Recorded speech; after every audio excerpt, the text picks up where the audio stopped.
Bambi, welcome to Locked In. Yes, to everyone listening, your name is actually Bambi. Yes, it is. That's pretty cool. Well, it's not your actual legal name, right? It is. Wait, Bambi's your actual I swear. Really? My mom did that to me, man. Wait, what's your middle name? No. What? I'm curious what it sounds like. You can't give us the middle name? It's Bambi Jean. Why What's did wrong you with do that? that to me That's right now? so great. Bambi Jean? That's awesome. I love that. Wait, so we met almost a year ago. Yeah. We were, Mikkel Yeah. brought us to one of the recovery house. Mm-hmm. And you brought us to this office and we were sitting there and you told us, you and Jessica each told us your story. Mm-hmm. And Mikkel has been holding out on us. You guys, like, wow, mind blown, the two of you guys put together. And you just said it so casually. Yeah. You were like, this, you told it perfectly. Well, that's what it is. I mean, I know my story. You know what I mean? So it's not that hard to tell. That's so growing up, did people make fun of you for being called Bambi or? Not really. It just kind of, I mean, I caught the, the little side things. Oh, you can call me Flower if you want to. You know what I mean? Just all the things. I heard all the movie things, but other than that, no, not really. I guess it just kind of fit. Did you ever ask your mom why she came up with Bambi? I did. And she said it's because I had deer eyes. I know. So there. We've got that out the way. That's not a bad thing. No, it's not a bad thing, but it's still embarrassing. I think it suits you. I didn't realize it was your actual name. That's really cool, is. though. Yeah. That's awesome. So did you grow up in Kentucky? No. Well, I grew up here. I was born in Fort Polk, Louisiana, because my dad was in the military. And so we moved around a little bit as a baby and then came home to Kentucky. Were your parents together? They were until the age of 4. And then, but my mom was a real bad alcoholic, so my dad, he had to come in from Germany because my mom lost us. While he was away overseas? Yeah. So, yeah, he had to come in and get us from this little group home. Wow. He probably didn't like that. No, he was pretty pissed off. Why? He was always pissed off, so it really wasn't anything new. Why didn't you go to Germany with him? Because some kids do travel. I don't know. He probably just didn't want to take my mom. You know what I mean? Wow. What did your mom do for work? Well, my mom was originally a seamstress, so she sewed. But most of the time, my mom was having a hard time with drinking. Were you closer to your dad because of that? No. No, my dad was just very strict. He was hard on me. He always thought I was going to end up like my mother, just right out the gate. Wow. So I tend to lean toward my mother because really she was there. But then she wasn't, so my grandmother kind of stepped in, and that's who played a big role in my life. Do you have any memories of your parents together early on, or is it all kind of like... I have a few, but they were usually fighting, and it wasn't anything good. Yeah. So they were just going at each other. That's such like an integral age to go through a divorce at that. It's not like when you're older and you've experienced that. It's tough when you're that young. I know. Do you think that had a big effect on, growing up in your childhood and on the path you would take? Today's episode of Locked In is brought to you by Magic Mind, the world's first productivity shot. If you're like me, managing a packed schedule of interviews, editing, and planning, it's tough to stay focused and energized all day. That's where Magic Mind comes in. Made with natural ingredients, Magic Mind gives you sustained energy and helps reduce stress without the jitters or crashes from coffee. It's the ultimate productivity boost, and right now they are offering a limited deal you won't want to miss. You can get up to 48% of your first subscription or 20% off a one-time purchase with my code LOCK20 at checkout. Just head over to www.magicmind.com/lock to claim it. That's www.magicmind.com/locked and use code LOCK20 for serious savings. Whether you're looking to boost focus, get creative, or simply make it through the day with more energy, Magic Mind's got you covered. Try it out and see the difference it makes. Thank you again to Magic Mind for being a proud sponsor of Locked In, and I hope you enjoy the rest of this episode. I don't know if it was the divorce or it's just the division. You know what I mean? It was always, with my dad, he was always didn't want me to be like my mom and was always telling me I was going to be like my mom, and my mom was always crying and all that, and like, it was just the division. Like, you couldn't like either parent. at either house, right? So you're just like, I don't know. Yeah, no, my cousins went through a divorce, and that was one of the biggest things. You know, there was just the constant fighting, It and, was. especially when it's not peaceful. It's not peaceful. When one person gets loud, the other person gets louder, and then it gets louder. There's really no resolution. It's just everybody screaming. So, did you spend your teenage years in Kentucky? I did. What was that like? When I moved in with my grandma, she started trying to make me follow the rules and stuff like that, and I hadn't been used to it. And so I didn't appreciate it. You know what I mean? And I was like, I don't really want to do that. So I started rebelling about the age of 12. I started drinking alcohol, and just being about alcohol and on this revenge kick. I was ready to go after it because, with my mom, I had gotten, like, molested and things like that. But these men, and so, like, once the age of 12 hit, I was angry, like, at all these men, and I was just out to get people, you know what I mean? And that's how my mindset was. And so that's how that went. And then about the age of 14, I started using other drugs. Did your dad know what was going on with your mother and the men and everything? No, nobody knew. Well, they knew that my mother was, and that she was always putting me in a bad spot. They did know that. I mean, it was obvious. But they didn't know about the men. Because, like, with my mom, like, she would smile at me and things like that when I would, do the things for her. And, like, so to me, that was normal. You know what I mean? Like, I didn't think anything of it. I thought that's what I was supposed to do because I don't care. I tell everybody, I don't care who you're raised by, what you're raised by, or when you're raised by it, you want to make that person happy. And that's what I did. So I never told anybody about it. When did you realize that it was wrong and what the relationship you guys had was not a normal relationship? I realized the relationship we had wasn't normal about the age of 12. That's when I stopped letting anybody take advantage of me. You know what I mean? And was she essentially trading you for her own needs? I feel like you couldn't get that out of her, but yeah, I think so. It's not something I would do to my child, right? Did you ever have closure with her on that aspect? Yeah, later on in life, she apologized for all the things she did before she passed away. So, do you think that the apology was meaningful? I do. I think she meant it. Now, if your dad had known, do you think he would have intervened? I don't know. I honestly don't. I don't think it was that my dad didn't care. I just don't think he had empathy or anything for me. He was just always so angry, and I don't know how he would have handled it because my grandmother, his mom, was raising us, and he really wasn't even in the picture. So, I mean, I'm not blaming my mom or my dad, you know what I mean? But that's the truth. Did a part of you maybe not want to go down the path of drinking just to prove him wrong because he thought you would turn out like your mom? Well, it all started whenever, like, my grandmother, she bought me this watch one time, and it may sound insignificant, but she bought me this watch. I was, like, in the 5th grade. She bought me this watch, and this girl at school said I stole it. And I said I didn't. I told my dad I didn't steal the watch. You know what I mean? He whipped me until I was, like, black and blue all on my backside and up my back, right? About the time I kept telling him, I was like, my grandma, Mama bought me this watch. And she came in the house after about 4 hours of this. It'd been all day. And I said, Ma'am, I'll tell him, you bought me this watch. And she said, I bought her this watch. And he looked at me and he said, well, now you'll know never to be a liar and a thief. Wow. So that's what I became, I think. All because you think that? I don't know. I mean, I know I was pissed, right? And I was like, well, let me show you how good I can be at it. And then So do you think if that didn't happen, that scene didn't happen, it would have turned out differently? I don't know. Maybe. But I don't know because I started using drugs and stuff, Why did you transition to drugs from alcohol? Well, first off, it started as an eating disorder. You know what I mean? All my friends was really super skinny and super sexy in high school, so I wanted to be that.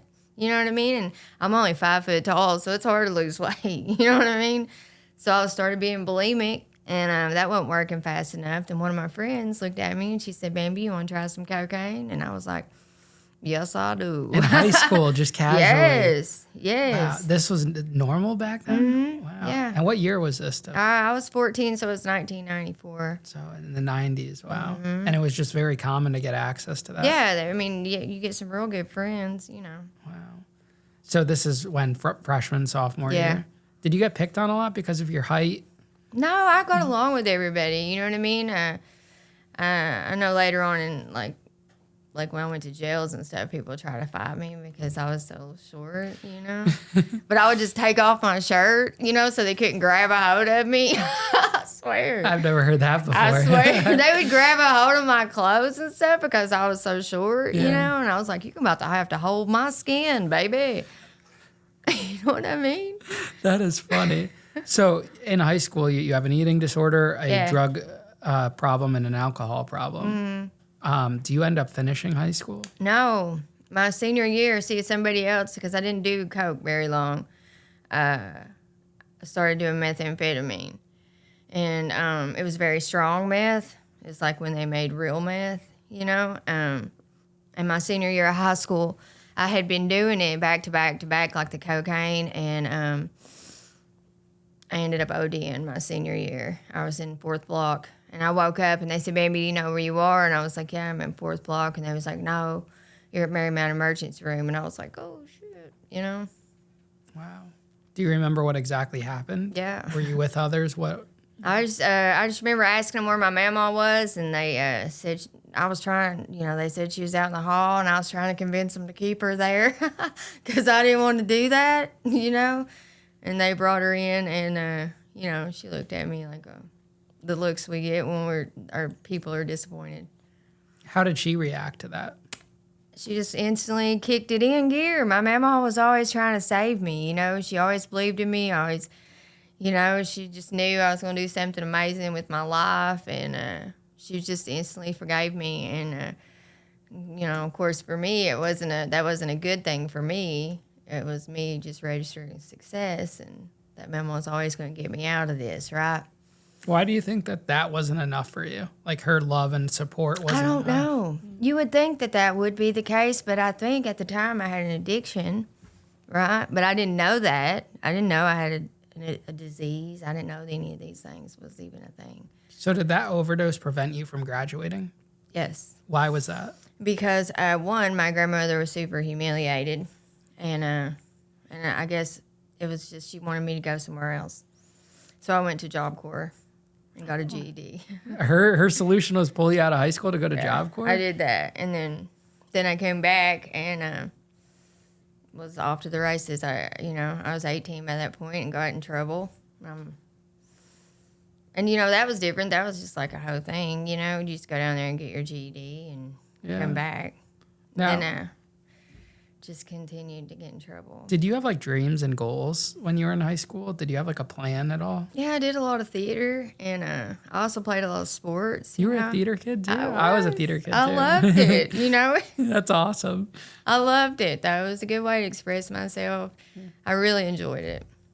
And why do you think that didn't keep you grounded and stayed on track? Because you had something you were passionate about. You had, your grandmother there for the love aspect. Yeah, I also had my mother in my ear. You know what I mean? My mom always wanted me to do the things she needed me to do. Like, my mom taught me a lot of the criminal life, and, I always felt bad for my mom because I told you, like, she cried all the time and, like, and I just felt so bad for her. And so I always did anything she wanted me to do. Like, she would teach me how to steal from my grandmother. So my grandmother owned a beauty supply shop. You know what I mean? She would teach me all these things. And it was just, that's what I did. I was just always had my mom in my ear, even when I was doing well. So I'm not blaming my mom because these are my choices. But even when I was headed in a right path, it wasn't feasible. And now, after you got back with Job Corps, did you maintain that for a little while? No, I was home I typically did okay anywhere from 3 weeks to 3 months anytime I was home. And I just felt like people weren't appreciating me being in the house, you know what I mean? And I would go out, and then that's when I caught my first charge. I'm a really bad criminal. I'm really bad at it. It's because I do the stupidest stuff that you could possibly think of. Okay. What happened that first charge?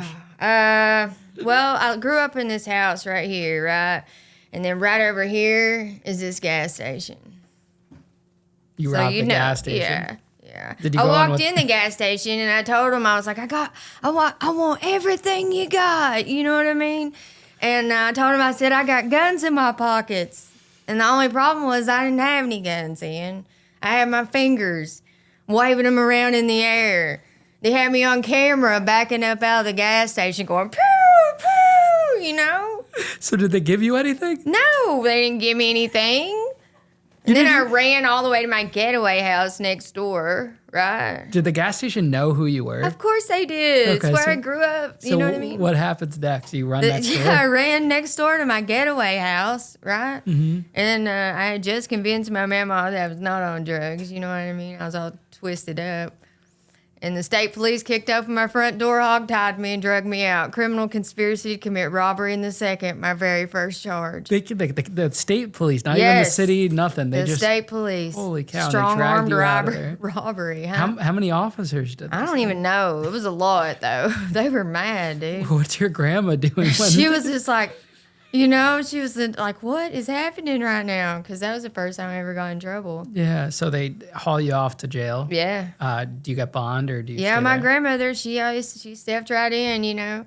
I tell her she hired me as a big highfalutin lawyer. You know what I mean? He had fuzzy hair and a big tie. And what did he get you out of the Yeah, situation? he got me a pretrial diversion. You ever heard of that? I didn't get that, but yeah.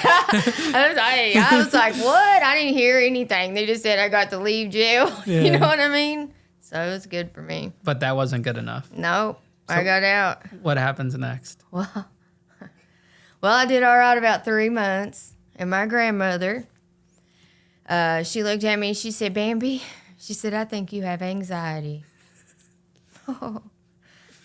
She said, I think you need to go to a psychiatrist, right? And get put on some nerve medication. I said, you are absolutely right, ma'am. You know what I mean? I was like, yes, I do. So I went to a psychiatrist and I went in there and I gave him the schmeal, you know. Because, you know, if you've ever been to a doctor, if you're an addict, you can win an Oscar, right? You just tell them, I can't sleep, doctor. You know. Yeah. And they wrote me a script. What they prescribed to you? Xanax. And now you have Klonopin, I'm sorry. Now you have a new addiction. Well, I would have. You know what I mean? But I told you I was a terrible criminal.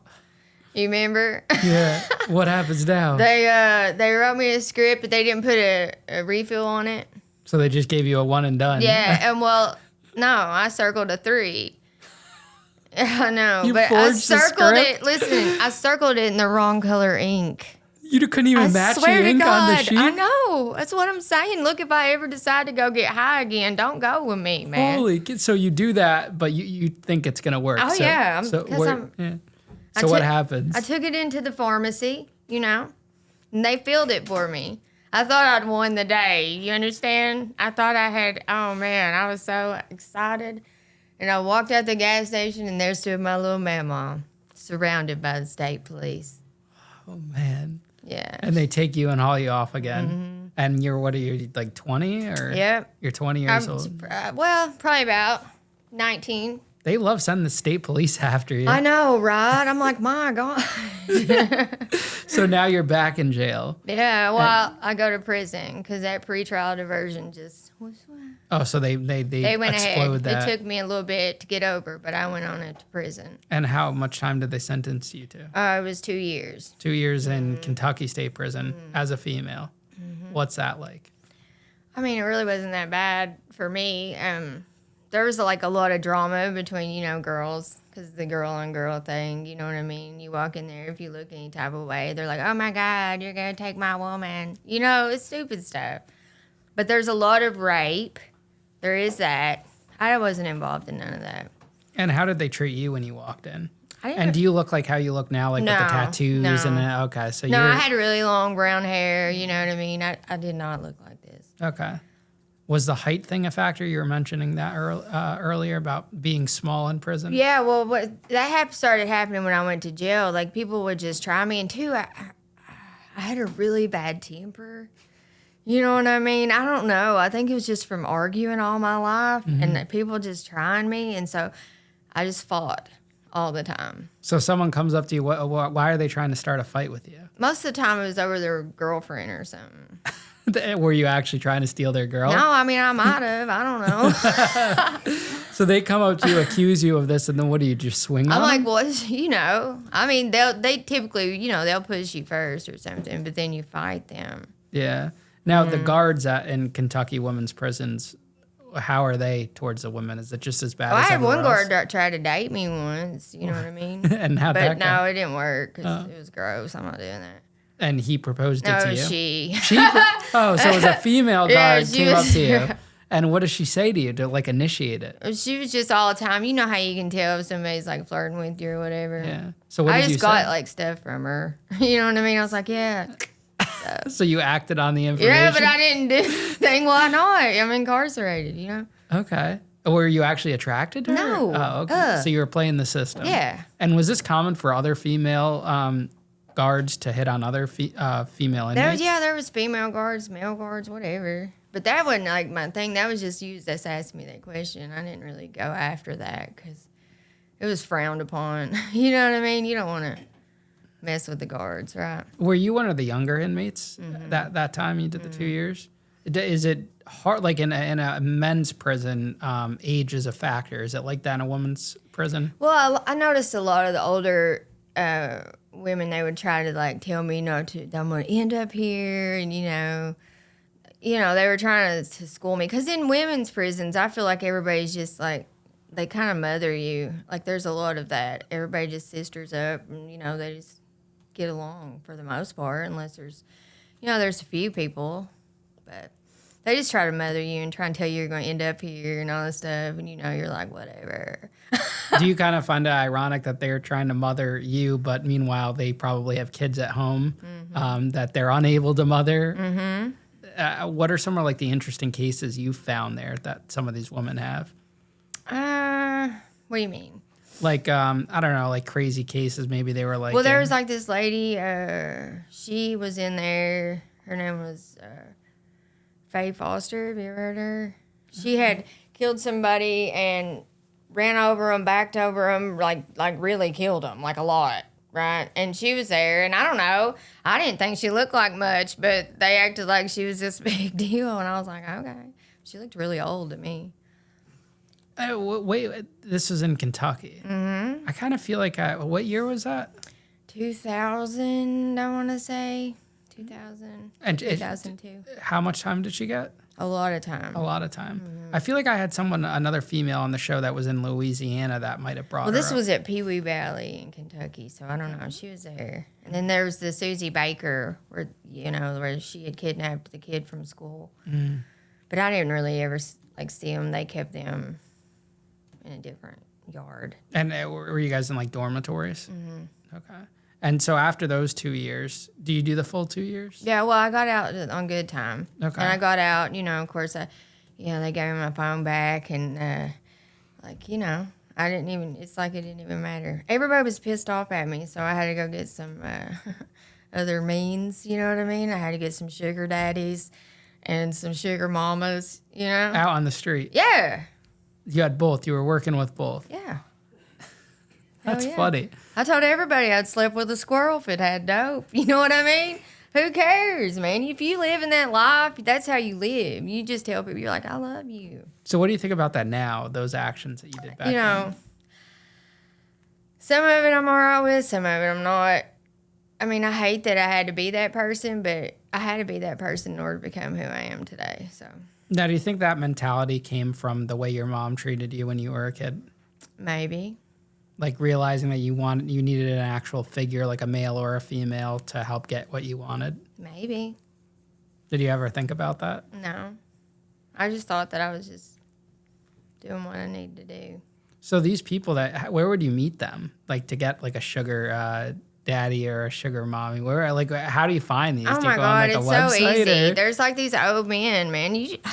Come on, you can just go in a Pizza Hut. It What do you don't mean? matter. You go to a Pizza Hut? It don't matter. What Pizza Huts are you going into? You can just go in whatever. You see some old creepy dude and you can tell he's got money and you just look at him and he's like, You know. You So know? you're 22 years old and you're going into these places. Yeah, it's wherever. How easy is it? Very easy. Okay. It doesn't work that way for a male. Like It doesn't? these men that find like sugar mamas, I don't know how they pull it off. Like it's hard, you know. You can't. I can't believe that. It's easier for a woman to find a sugar daddy than it is for a man to find a sugar mama. You don't agree? I don't know. I would say so. I think if you look There's at some cougars out there. They're trying. Yeah, maybe Kentucky's got the cougars. Maybe. Yeah. It's a Wildcats. The Wildcats. That is funny. So you would find these people and they would buy you drugs or give you money or how Yeah, would that they work? would like give you money and like, or they would buy you drugs. Either one. If they wanted to act like they were too good for drugs, they would give you money, or you just steal it from them. So how would you know like that these were safe people to be around to steal Well, they're from? like 87 years old. You know what I mean? They're not gonna fight you. And you didn't care about, you know, like being physically intimate with these individuals that are like 80? I mean, really, you can't really get too intimate. You know what I mean with an 87-year-old. What do you think about like these young models that are with like these rich, 70, 80-year-old Good for them. men? You know what I mean? Go get that money. But do you think they genuinely love this person or they're in it for the money? Because like they could... Come on. I think they're in it for them. If they're like 40, 50 year difference. Yeah. They are not in it for the love and Like romance. what is Bill Belichick dating like a 22-year-old Right. model or she whatever? is racking up. You know what I mean? Come on. I think it's wild. Like I don't know. I don't know how you can. I don't know. I would be Maybe freaked I don't out. know. Maybe she loves grandpas. I don't know. I would be freaked out. I would. Yeah, it's not something you want to end up with. So you did that. Did you ever get caught for doing any of that? Yeah, this one guy ended up shaving him. Wait, what did he shave again? Well, because he was like, he was like doing that dirty talk in my ear, saying, "Oh, you know what men like, you know." And so I was like, "You know what women like, you know." And I shaved him. Like it took a razor. Yeah, shaved him. What do you mean? Shaved him. Like his hair. Everything. Like you cut something? Yeah, shaved his everything. Wait, you cut his dick off? No, I I'm shaved the confused. hair off of it though. So I'm so lost. So you're there. He's like, men like to be shaved. No, he's like telling me a whole bunch of stuff, and then I'm telling him what women like, and I just shave him, and then I rob him, and then I leave him, and he's itching, and he's real mad at me, so he calls the police. So the shaving is like a torture? Yeah, it was wonderful. But couldn't he stop you? He could have, but he thought that's what women liked. So you played him and thought that, so while you're shaving him, you're robbing him. Mm-hmm. And so he calls the cops. Yeah. Now the state troopers come and get you again? It wasn't the state troopers. I just ended up getting pulled over, and it was I think it was a sheriff, but yeah, I got a check charge. I went to jail. And how much time did you do for that? I think that was probably another 2 or 3 years, and then 3 on the shelf. But I got in there, and he come up and brought me commissary money. The same guy you robbed brought you? That's some badass shit. I know. Wow, Bambi the robber. I know. Wow, you hustled these. Bambi the hustler. Well, Yeah. Wow. So where was your grandma going during this time? my grandmother was at the house, always trying to get me sober, always trying to, I ended up having 2 children in the midst of it all. And my grandmother was, in and out of trying to take care of them at the same time. I was ODing, I was going to rehab, and my grandma was always stepping in and all the things. Then it just ended up getting really bad. It started shooting dope, I know it's like I make light of it, but it was a really rough time. Where were the fathers of the kids? The one father, Not an 80-year-old man, I hope. no, he was no, but he wasn't anything, special. He was just a guy I slept with him one night, and Tatum's father, that's a long story. Gotcha. So how did you transition to then shooting dope? I just, it just gradually happened. I was, doing enough meth, and everybody's like, well, if you do it this way, and once I did it that way, It was awful. It was awful. I found myself for hours on end in a bathroom hid. I was paranoid. I was freaked out, all the time. Where were you staying? In and out of that sugar daddy's house, other people's. But yeah, he was prominent in that. And these are just like rich, wealthy men. Mm-hmm. And did they know? Like, couldn't they have looked that up on the news or seen? I'm who sure, you were? but I don't even know if they really cared. You know what I mean? It was just like so long as you're there and you're doing whatever. Yeah. Now, is this like small town vibes? Everyone kind of knows like you're the town junkie a little bit? Yeah, that's really the truth. I was the one they counted out, for sure. Yeah.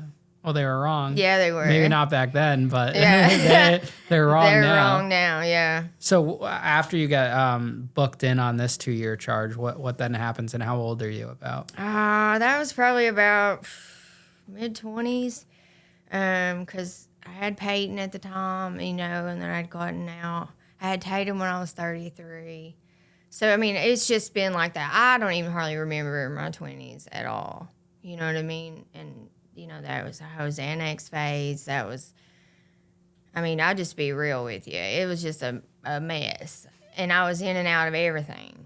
Okay, jails, institutions. I OD'd 7 times, and then eventually it just got so bad I couldn't take it. And I was staying back at that place. I had both my kids, and I had been doing meth like back to back. And well, first I had gotten out, and I thought, well, I'm gonna try and do this right, And my kids, they didn't know me like sober, and that's sad. They just knew hi, mommy. And I was the mom that could, that's the mom that can play all the games in a night and can do all the things. But I couldn't keep up, so I thought I would just start drinking alcohol, and that would suffice, but it didn't, because I found myself right back in the bathroom shooting dope for hours. And that's when it like broke. This was the bad time. This is when it all went to shit, really. I had my babies out in a U-Haul driving around for 3 days. I was in psychosis. I don't know if you've ever heard of that. Have you? I've heard of psychosis, yeah. Yeah, and that's how I was for 3 days. And my chest was beating. I was scared to death. I just knew everybody was after me. And I had my children out in this U-Haul, driving them around. And I kept telling them, I was like, we're moving, and I was freaked out. I was scared to death. And my mom called me up, and she said, baby, I'm calling social services on you. And look, at first, it made me mad, right? I thought, well, you're a law caller. You know what I'm saying? And then, but what it did do was it checked me. It, like, brought me back for a second. It made me realize that I had my kids in a U-Haul. And I took my babies to school. And I dropped them off, and I said, I'll be back to get you at 3 o'clock. And then I went back to get them at 3 o'clock, and my dad and social services and my kids were standing there. Oh, your dad showed back up at that time? Yeah, because, he had to take care of my kids. They asked me if I could pass a drug test, and I told them I had been smoking marijuana, and I hadn't. I was trying to buy myself time to get high.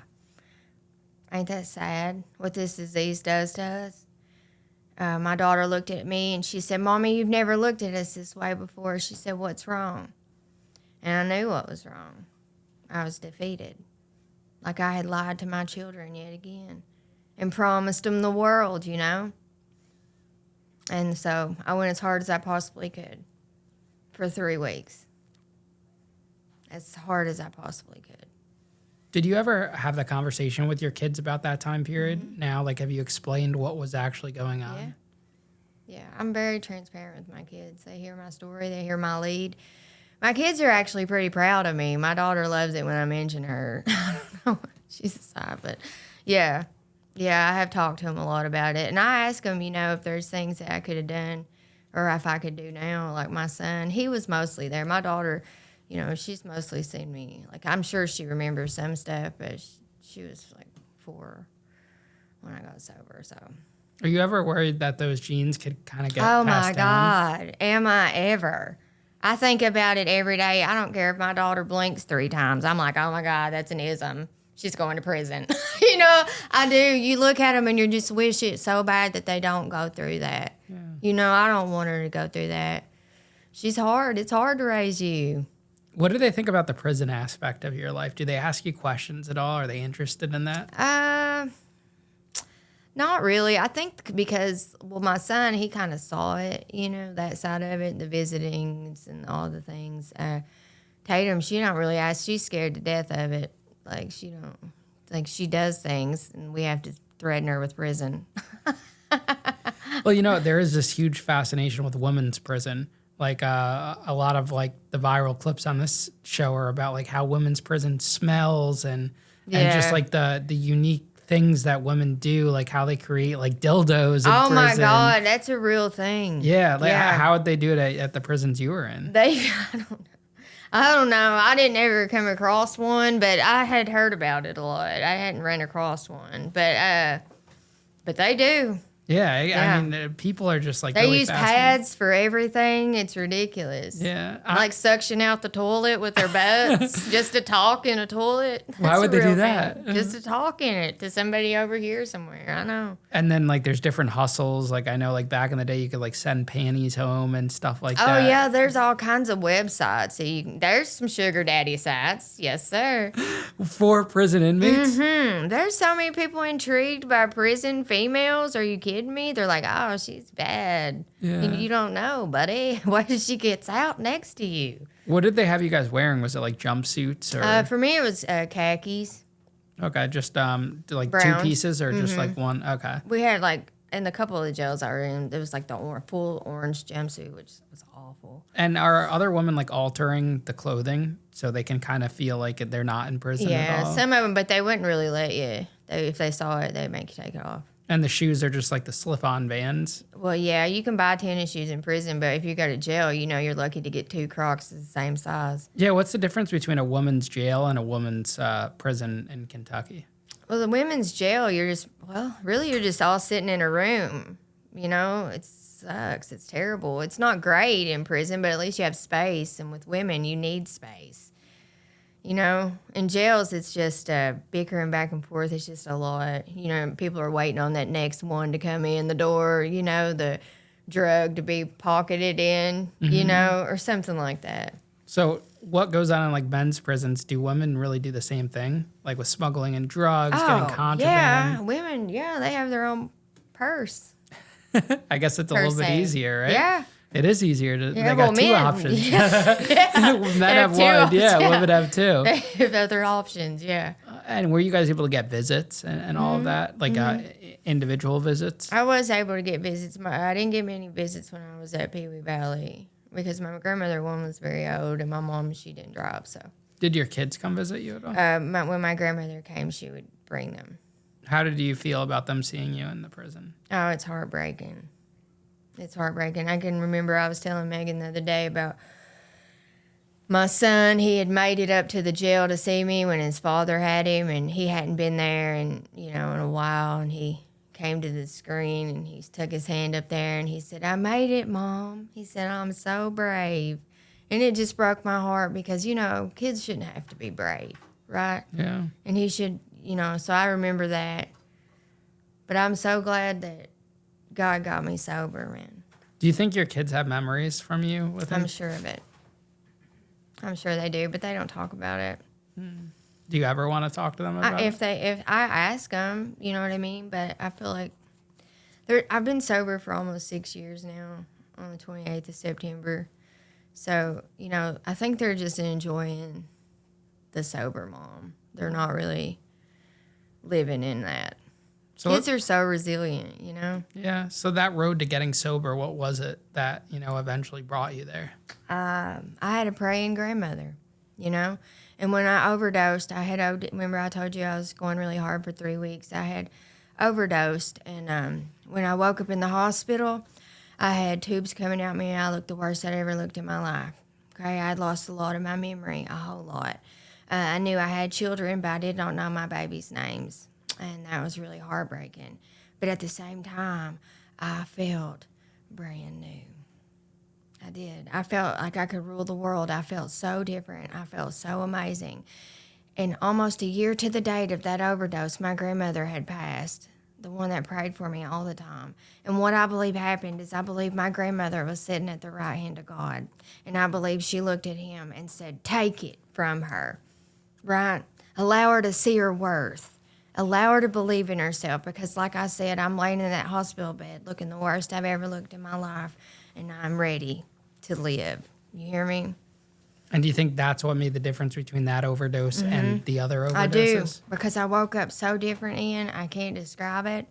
All I can tell you is I know it was God. I know it was. I'm not confused. Do you ever think about the individuals who don't make it past overdose one? Oh, yeah. There's so many people that die just So after many. the first one. Oh, it breaks my heart. It breaks my heart. We do these things for them. We fight, and, you know, we do Morgan's Mission, and we fight for all these people that are losing their lives to fentanyl, but there's just so many. There's so many, and there's ones that are just picking up for the first time, just thinking it's, you know, a vape, or, you know, I went and spoke in a little juvenile detention home, and a 9-year-old told me that her best friend overdosed on a vape pen because it had fentanyl in it. She was 9. I mean, it's sad. It's so sad. I hate it. What do you think are the biggest misconceptions about addiction that you've come to find out through your own personal journey and through the others you work with? That people are just made that way. You know, the stigma of it, that they can stop anytime they want. There's a way to do this. This is an actual disease. You know what I mean? It really is, because people know that, you know, like you said, you have an addictive personality, right? And you know better. You said you knew better. I'm not doing that, right? So I didn't have that warning. So once I tried it, I was like, oh, I love this. I'm gonna do it. I'm gonna do it. I'm gonna do it. And like I couldn't get it out of my head. There was like this phenomenon. It just went crazy, and I couldn't shake it. And that's really what happens to people. But the ones that pick up for the first time, I don't know. It's the saddest thing. Do you think it's all kind of within us and something has to essentially trigger us? Like it could happen to anyone, and once they have that trigger and the timing and the, you know, the right place and the right time and, you know, everything kind of aligning, that's when it happens. Absolutely. I don't believe this disease discriminates. There's doctors, lawyers, there's everybody. Everybody can be affected. And if it's not affecting you personally, it's in your family. And it's not just like heroin or cocaine or the main drugs. It could be as something as like, you know, you're subscribed. Yeah, pain pill. That's a common one among a lot of people. Go get you some Lorcets for your back pain. Yeah. Just having an injury can start it all. And you won't even know it. And you have that addictive personality. You know what I mean? If you don't have that self-control, then you are on a really bad road right now. So how did you get into the line of work you currently do? Well, my sponsor suggested I get 3 jobs when I got sober. Why 3? Yeah, she just decided. She said 2 jobs at first, and then, well, because I'd burned every bridge, you know what I mean? And I didn't have anybody waiting on me to give me a house and all the things, you know. She knew I was going to have to build my life, right? Plus, I had a lot of child support. I had things I had to pay for, and I had to do it. And so she put that in me, and then I started working at one of the programs that I had went through to get sober, and then Jess called me up to work for Lake Cumberland Recovery. And how did you meet Jess? How did I meet Jess? Yeah, I met her when I first got sober, when I woke up from the hospital that day, and I went on over to Recovery Works that day, and I was going through her office, and I said, I know you. And she said, you don't know me? And I was like, no, I know you. And it was like God made me instantly familiar with her, because she's walked with me ever since that day for day. And what's your role now at Lake Cumberland? What exactly do you do? What's a day-to-day like? Oh, man. Day-to-day? Yeah. Give us till next week? I don't know. Give us a typical day, like from the time you wake up, what you do, and the people and individuals you work with. Okay. Well, I'm the intake director / public relations. I do a lot of this stuff. I get up in the morning. I check my emails. I try to find out who's needing help. I go to a different city, try to every single day, and reach out to a different community. Love on people. I tell my story. I place people in treatment. I sponsor. Man, I don't even know all the things I do. I be a mother. I do We just do everything. We go in the jails. I mean, there isn't one thing we don't lay our hands on. How important do you think it is that you yourself have been affected by addiction with trying to get these people to change and kind of better themselves and change their life? Well, I think it was very important for me to have went through it, because had I not, I wouldn't understand what they're going through. I don't think I would have the compassion that I do, the drive to help them. I think God puts each and every one of us through something for a reason. I think all the pain and all the things that I went through was exactly that. It was bringing me to my purpose, because in this job I am lit. Do you hear me? I love it. I love to see people change their lives. I love to watch them say, you know what, I was just like I told you. Yes, I had sugar daddies. I had sugar people. But you know what? That's not how I am today. But somebody knows me. They know that because they've done it. You get what I mean? Yeah. And that'll help them open up. And that's what this is. You have to just be able to relate and help people to see that's not who they are forever, you know? I think so many people, they go through a lot of struggles in life and they don't know that that's actually putting them on their kind of life purpose. I know. What do you say to those people that are kind of, struggling, getting out of prison, overcoming addiction, and don't realize they literally have like a golden goose or a golden egg in their lap just waiting for them to open up? Well, I would just say to them to get into meetings, meet people, get into the programs, go to different program centers, come to Lake Cumberland Recovery if you want to. Jessica will probably hire you immediately. I'm still waiting on a job yeah. over here. I can't get a job over here. It's crazy. It's great. You guys need some social media marketers or something? Just remember that, everything that you have been through in your life is really, truly bringing you to your purpose. Like it really is. And you have to own it. You have to start bragging on yourself. You have to say, I'm amazing. I can do this today. I am not the person that I was back then,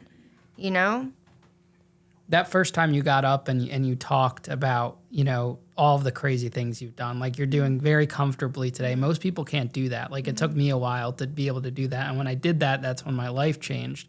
What was it for you to get over that fear of being able to go on and say, hey, I hooked up with an 80-year-old man for some drugs, or I did this and I did that, or I robbed this, what was it for you? Well, for me, it was, I actually had to work a program. My first 30 days of treatment was very hard. I worked through a lot of things. I remember breaking down about that 87-year-old man because I felt so gross. You understand? So it was a lot of step work. It was a lot of working on myself, and just kind of paying attention to what I needed to hang on to and what I didn't. Yeah, that's awesome. Well, Bambi, thank you so much for coming on the show. I'm glad we finally got to sit down and do this. Me too. And, keep on rocking. The sky's the limit. Thank you so much.